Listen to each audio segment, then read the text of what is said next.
So in part 2 of this video, we're going to be making a height map based on the previous height map image we calculated and made before, made from grayscale into a 3D rendered mesh that looks like that.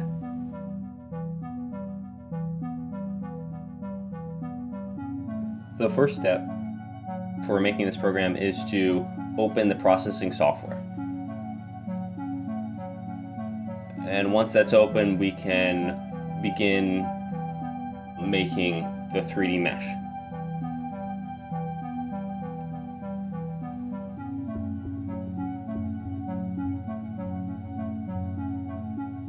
It's taking a little while. Okay, so it's finally opened, and we're gonna maximize it so that it's easier to see for all you guys. And now we're gonna create a setup function. So void setup parentheses parentheses curly bracket is the syntax for writing a setup function. So and then we're gonna have a void draw function, and it's the same syntax as setup, but you include draw instead of the word setup. And then we're going to make a canvas of size 800 pixels wide and size 800 pixels high. And before we run it, we're going to add a background. And the background, we're just going to make it grayscale, so we're going to make it 255, so it's going to be white. And now we run the software, and we get a white background, a white canvas that is 800 pixels high, 800 pixels wide. And now, before we do any more, we want to be able to have different rectangles or different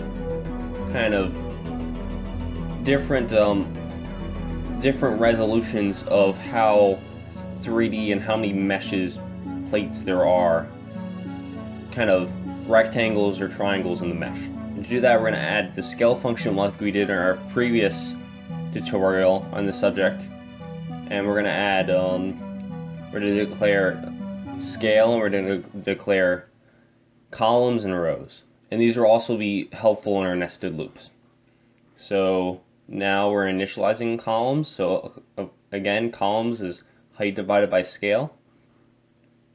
And then we're going to be initializing our rows. And rows is equal to width divided by scale. Of course, scale we already initialized and declared above setup, but you can't do that with columns and rows because we're going to be wanting to know what the height and the width of the window is to then declare those variables. So that's why we're initializing them under the size function. So now we're writing our nested loop. And we first want to draw a whole row from 0x all the way to the width, and then go down one. So now that's why we're writing the y nested loop first. So it's for int y equals 0, y greater than columns, semicolon, y plus plus. So y increases by 1 each time. And now we're writing our other for loop, which kind of makes it a nested loop. So now we're writing our x loop, and it's with x instead of y. And just to show this example that it's actually drawing the full screen, we're just going to draw rectangles in this place. So rectangle, x times scale, y times scale. So those are your position values for your rectangle. And then scale and scale represent the width and height of the rectangle. And you can see it fills up the whole canvas with those parameters. So that is good. We're going to add a stroke. I'm just going to make it 0. And we're going to add a fill to be able to visualize it a little better. So I'm just going to make the fill 255, so 0, 0, so it's going to be red. There it is. It drew. And we don't really need the fill, so we can take it off. And there we go. So now we want to take off rectangles, and we want to make a more 3D model with, instead of rectangles for everything, we want triangles. And the way to do this is to make vertexes, and vertex doesn't display anything because you need to kind of declare a shape before, then draw vertexes, and then kind of end the shape. So the way to do that is we're going to make begin shape. So we're going to make strips, and then we're going to call it triangle strip because that's the syntax for what this type of shape is.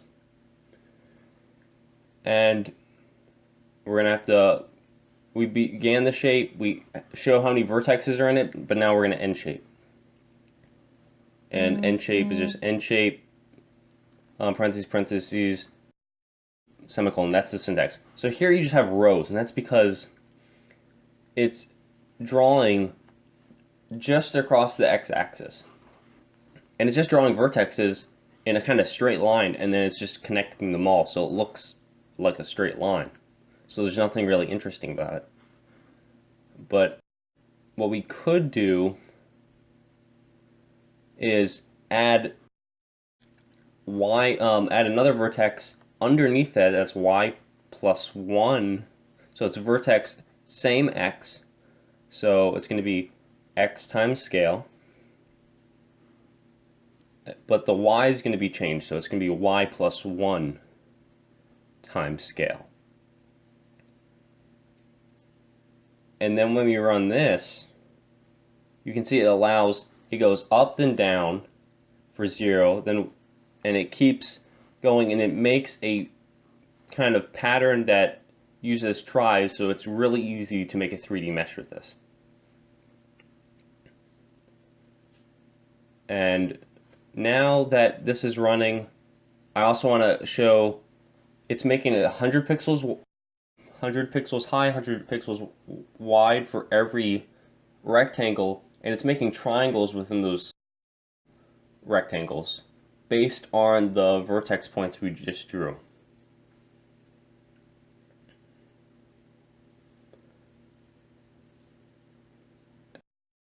So we can change the scale to be 10. So there's going to be 10 times the amount of rectangles that were just drawn. So in this case, and then let's add some more functionality to it, and let's make it look more 3D. So a good way to do this is we first want to draw everything according to the center, and then we'll shift it over even more. So we're translating, which means you move every single position by width divided by height. That's the x amount, and y. You need to include both the x and the y when you draw translate. So you might have to put 0, something. And we're also rotating it by the x-axis. And you'll see why this is very important. And I try to run it, and it's translating it, as you can see, because the initial point is now at the center, but it's not rotating it. And the reason why it's not rotating is because P3D is not kind of in the thing. It needs to rotate something, it needs P3D. So you can declare that in the size thing, and then it allows you to make a 3D environment instead of just a 2D environment. And I'm running it, and this is where my computer had issues, especially with this program. And I could not understand why I was having a ton of issues. It should have easily resolved this. I was looking at the errors, I was looking at the console, nothing was happening. And so this is when I decided to install an earlier version of the software and use that.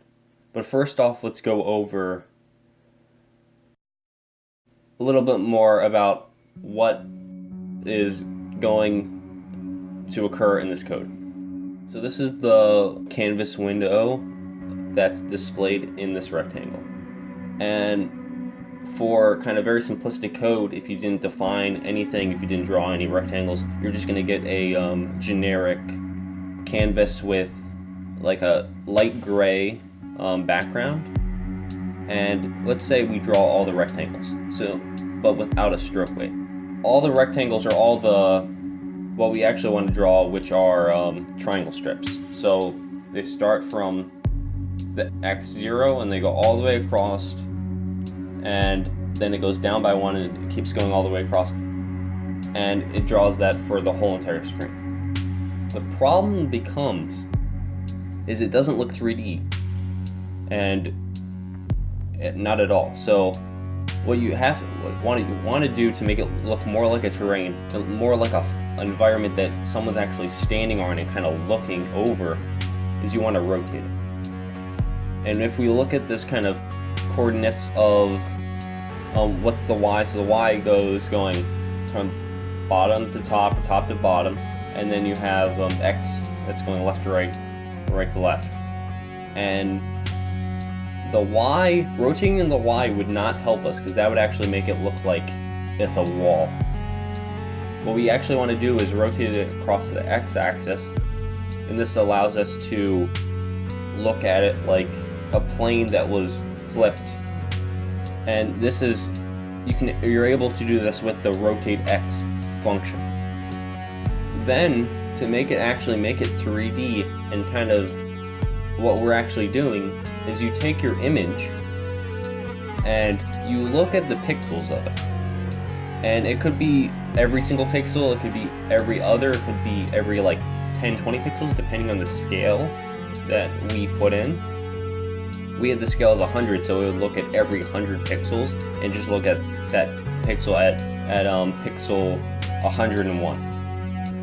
And then it would look at the pixel of 201. And it would keep looking at the next 100 pixels for the x direction and also for the y direction. And then what you do is, depending on the grayscale value, so if it's white, you drag it higher up in the air. So there's 256 different degrees you could do it based on a grayscale value. So if it's perfectly white, it's the highest it could possibly be, 256. And if it's pure black, it's at 0. And anything in between, it has 254 in between layers to put that pixel at. And then it draws, based on those points, it draws a triangle to fit in between those Heightmap points. And this would look like what you see. It is drawn, it has some texture, and you can see the height is varied. The older version software is installed. It's the same processing thing. All the functions I use now, I use in the later version of processing, so there isn't much that changed that I know. None of the variables that I used changed, because I wrote this program before on a more up-to-date program. So now I translate it and I rotate it, and now it works. So now you can see it running how it should have. But again, it's based on the x position 0 and y position 0 is now in the center of the screen. So we're first going to just translate it by negative width divided by 2 and negative height divided by 2. And I have to make it width and height instead of negative w and negative height. And now when you run it, it creates a more kind of layered thing, but it looks like a tile floor right now because there's no variation, of course. And I translated even farther, so the first number before the comma represents the x, and the second one represents the y, and I just translated it up a little bit so that you can see more of the actual image. And I just made the scale 10 so you can see its resolution can be a lot more defined. And I set it back to 100 again, and there it is. And this is good and all, but now we want to add the actual functionality that this program is meant for. and that is to look at an image and then record different heights. And the way we do this is you first have to add a file or an image to the library, and what you do is just go to the top and press add file, and I'm just going to go to the same height map image that we calculated at the last tutorial, so, or the last kind of the part 1 of this video. So I installed that or whatever, copied it to here, and now you kind of want to first declare that it's an image, and we're just gonna, the syntax is p-image, whatever you want to call that image. It doesn't have to be the image name, and it's just p-image height map. And then you want to actually initialize it and kind of load it, the image. So what you do is you put the name of the image equals, or the name you want the image to be, and you do equals load image, the name, the actual name of the image now, with the file ending that is represented for the image. If you don't put the same amount file, so if it's a PNG and you put a JPEG, it's gonna come with an error if you try to run the program. And now I'm mapping the height map, and I'm resizing it. So I'm resizing the image to fit on the full canvas that we created. And that's just heightmap.resize with comma height. And now I'm filtering it, so I'm making it heightmap.filter gray. Now you might think, like, why do I do this if it's already a grayscale image? But the reason is because, let's say you put a color image, it automatically transitions it to gray, and then you can start height mapping it. So it's a little easier. Although if you get a color image, you might run into errors, because just grayscaling it will not do it very good. Like, let's say you got a height map image and had a different color, like it went from the very tops were like red colored and the bottoms were more blue colored. You would have to have a different algorithm for calculating this. So we're going to copy the same nested loop, and we're just going to put a different thing. So first you have to kind of load the color pixel thing, and you do this by color pixel equals heightmap.pixels, and you do it by an index at x times scale and a y times scale.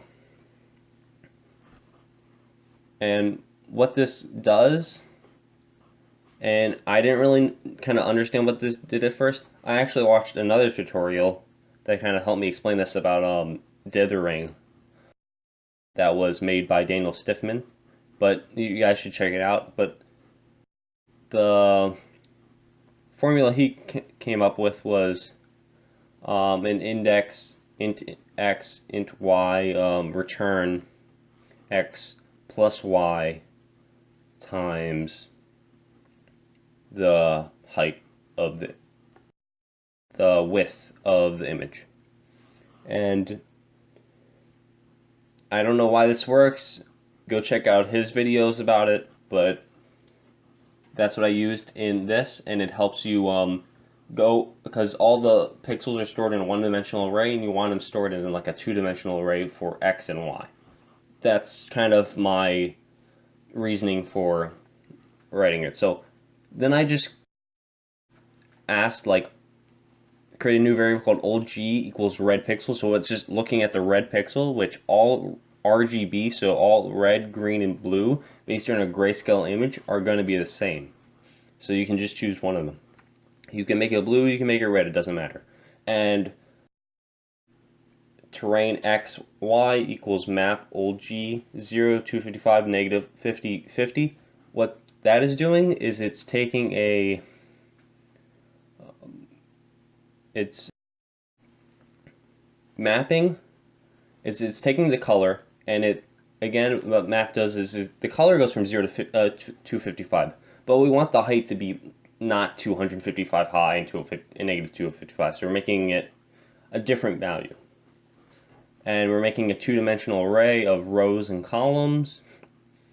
We're just calling it terrain, and that's what we're, so we declare it at the top, you then initialize it there, and you're then kind of looking at it and initializing it again, but basing it off a mapped image of the color range.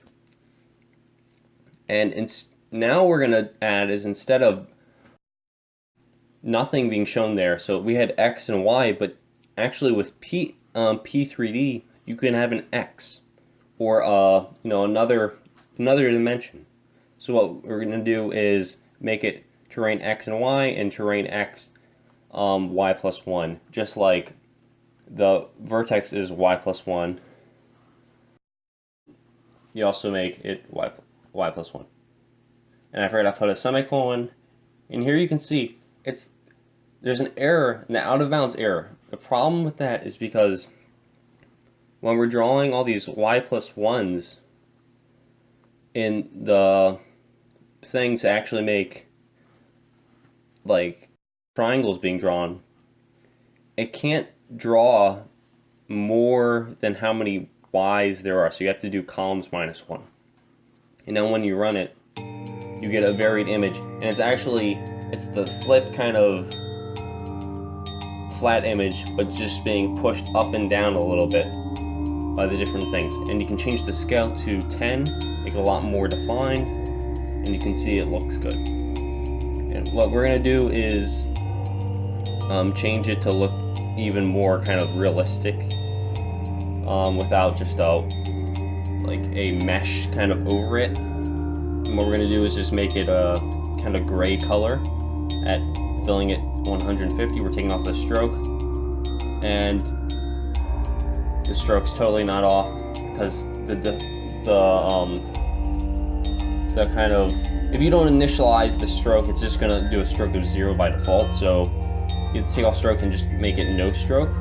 And now you can see it all looks the same. It's making a mesh, but you can't really tell that the mesh is being there. And a simple way is to add lighting. In this case, you can just do the lights function, and it kind of makes an ambient light that is above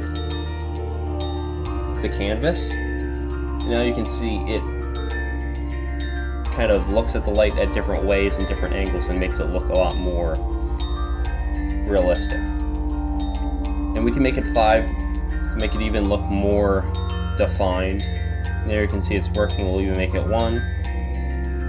And this is the same photo that was calculated before. We're just now making it a 3D rendered of this image that we just created. Okay, thanks, subscribe, and goodbye.